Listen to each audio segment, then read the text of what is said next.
The new sets are out. We are starting to feel out the new meta. This is basically the same Kagero deck that we had during the last season. The only difference now is instead of relying on Blockade, we rely more on Waterfall. The goal of the deck is to capitalize on our retiring of rearguards to then slam the opponent in the face with big numbers. Because of Waterfall's capability of making big numbers by himself very easily, we don't have to commit to the board as often, so that means we can keep more units in our hand for the late game. Dragonic Waterfall's ability is that when he attacks the Vanguard, he gets plus 3k, so that's a 14k. And if he is not able to hit the opponent's Vanguard, you can then discard a grade 3 from your hand, and then he gets plus 10k. So by himself, he can attack for up to 24k. What this does is it guarantees us a second attack on the Vanguard every turn without having to commit to the board. So let's say we attack with Dual Axe Archdragon first. He hits, the opponent gets a defensive trigger. They then go to 21, let's say. Dragonic Waterfall, unboosted, you can then ditch a grade 3, and then he can attack for 24k. This allows us to get more uses out of our grade 3s that cannot intercept or boost, and get more advantage out of them. Like I said, this is basically Kagero Good Stuff Part 2. Besides Waterfall, we also got a great grade 2 under the form of Bellicosity Dragon. He has the ability that when he hits the Vanguard, you can countercharge one. So there are going to be turns where you're going to swing Dragonic Waterfall at an interceptor, just so then Bellicosity can then hit the Vanguard just to get the free countercharge. In tandem with Bellicosity, we can also play Heat Nail Salamander. He has the ability that when he boosts any unit, as long as it hits the Vanguard, you can then pop an opponent's rearguard. He is then shuffled back into the deck at the end of the turn. What this does is it adds to the idea of freeness that this deck can do, because Heat Nail does not use any counterblast, Soul Blast. Bellicosity gives us more counterblast flexibility with our countercharging. So when we have to use all of these counterblasts with Overlord and Berserk Dragon, we have more chances to use their abilities more often. The last slot for this build is I'm playing Grapeshot Wyvern. He is the most interesting of the flex spots I can see. The other choices I could see here working is like Joka for extra boosting, and then Gojo for filtering. I don't really like Joka because we already can make big numbers very easily. I don't really like Gojo because the whole point of him is to filter out the grade 3s to then go search for our pieces. This deck already has flexibility on our units, and then we don't really want to be ditching our grade 3s because we want to be able to ditch them for Waterfall. Grapeshot allows us to give plus 2k to a unit on place. So what I like to do with him is I like to place him off to a rearguard circle. Sometimes even in the front row boosted by like a bar, for example. And then giving that plus 2k to Waterfall, because then that gives him a 16k attack, which can hit over magic numbers against 11k units, such as big boys like Risers and Tsukiyomi that's running around right now. There is a disadvantage of him because after he's placed, he's essentially just a 6k vanilla, but I just really like the flexibility he gives us in our plays. The rest of the deck is pretty simple. The bars are here just to help us make big columns. Berserk Dragon gets a lot better in this deck now that we have more flexibility in our counterblast. Nahalim's here is just the 10k attacker. I would cut Flame Edge Dragon the second I get another Bellicosity Dragon. And then I like the 2 Wyverns in the deck because now that we have more looseness in our grade 2 slot, we can play more of him. He isn't as good right now because less decks are playing Forerunners. They are playing the Ride Chains. He can still be good at sniping boosters in the back row though. Dragonic Overlord got a lot better in this deck now that we have countercharging, because now we can almost guarantee his ability can go off possibly twice in a game. I would play 3 Dual Axe if I had them, so just to fill in the slot I'm having the 1 Graphite Cannon. I would sadly have to cut out Joe if I was to add in more either Overlord or Waterfall to then play 4/4. I think Blockade still has a spot in this deck as a finisher, so if you need to try to hit 3 times in a turn rather than the 2 guarantees that Waterfall can do.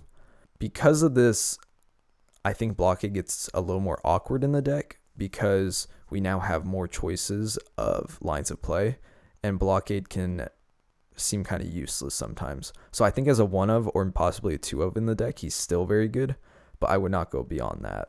Some of our lines of play, like I said before, we can hold on to our grade 1s longer.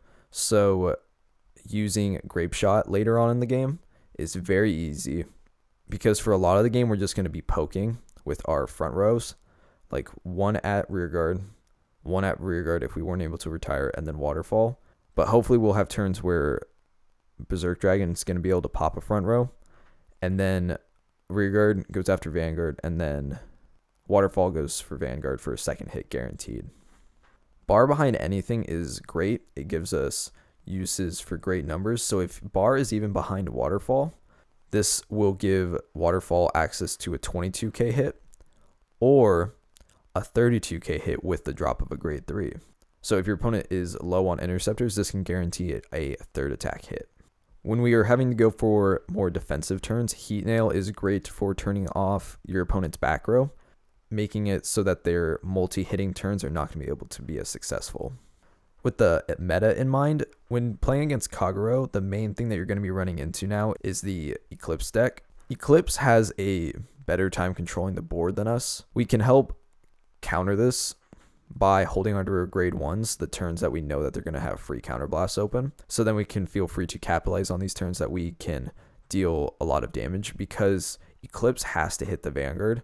So that means they have to have another way of getting past our interceptors. So that means they will most likely be trying to turn off our back row. So if we don't have any, see where I'm going? This will give us advantage for the late game, because hopefully at that point they've either used up their counterblasts or we can run away with the game with our abundance of grade 1s in our hand. What we have over the Eclipse Dragon deck is our pure power, defensively and offensively.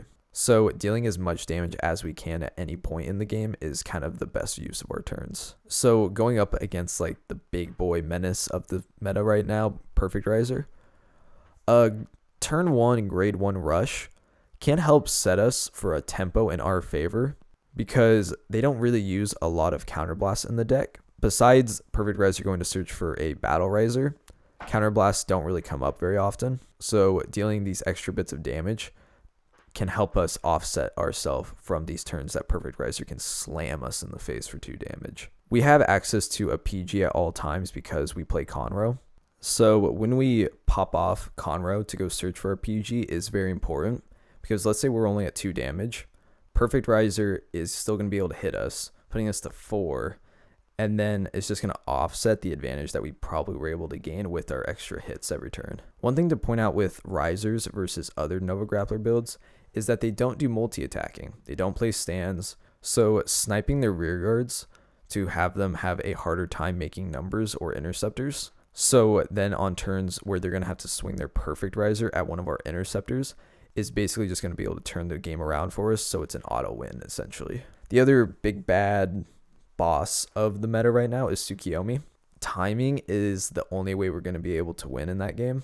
They are going to be able to out-resource us in the late game no matter how we play it out, because we are essentially ditching our hand to make for these multi-attacking turns sometimes. So paying attention to their open counterblast is very important, because we want to make sure at all times they either have 1 counterblast open or 3 counterblasts open. The 3 counterblasts open is important because they can use Tsukiyomi once then, but then they still have that awkward 5th damage perhaps, where then they're going to have to hope for a heal trigger to be able to then pop it off again.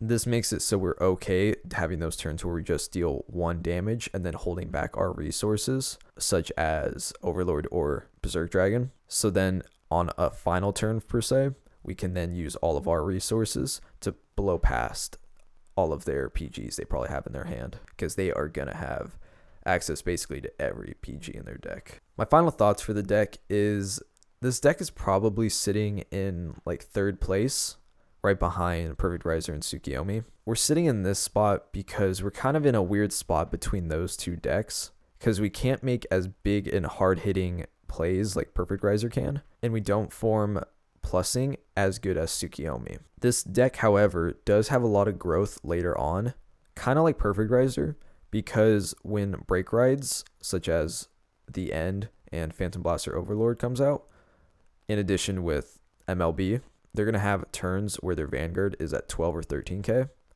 So our Vanguard being able to swing in with 14k every turn for free and then be able to hit for those 24k attacks is going to be a very flexible unit. So if you have pulled a lot of Waterfall, I wouldn't feel like you've lost the lottery, because he does get better as the meta evolves. I didn't do as well as I had hoped on my pack openings, so I won't be able to do as much of a request system for my upcoming videos because I am very limited in what decks I can build right now.